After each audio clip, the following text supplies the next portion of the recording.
Hi, Leah Anderson here, Mayor of Port Stephens.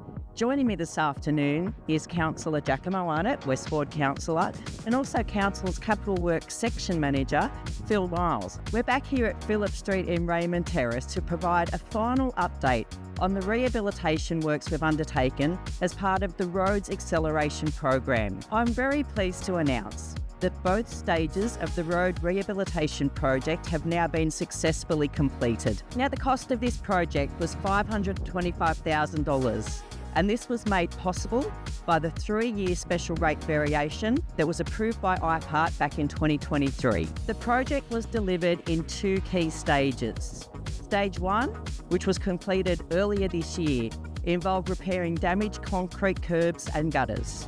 Stage 2, which has now been finalised, focused on the main road pavement and rehabilitation and asphalting. Phil, we've tried something new on this one. Can you tell us a bit more?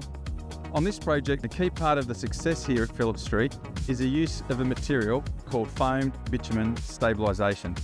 This is a special emulsified liquid that is fed directly into the road mixture. This is an innovative material that has some significant advantages for our council and the local conditions. It's more resistant to water, which is crucial for our region, particularly this time, especially where there's areas of high water table and for those areas that are prone to flooding. Its benefits are that it sets faster, and that allows us to reopen the road and get back to normal traffic use much quicker, and minimising that disruption for you, our community. So while this material is more expensive, and it certainly requires very specialised equipment to do the work and contractors, it's certainly a worthwhile investment that will lead to a more resilient road network. I want to thank council staff for their work in building this road here on Phillip Street. Locals are happy.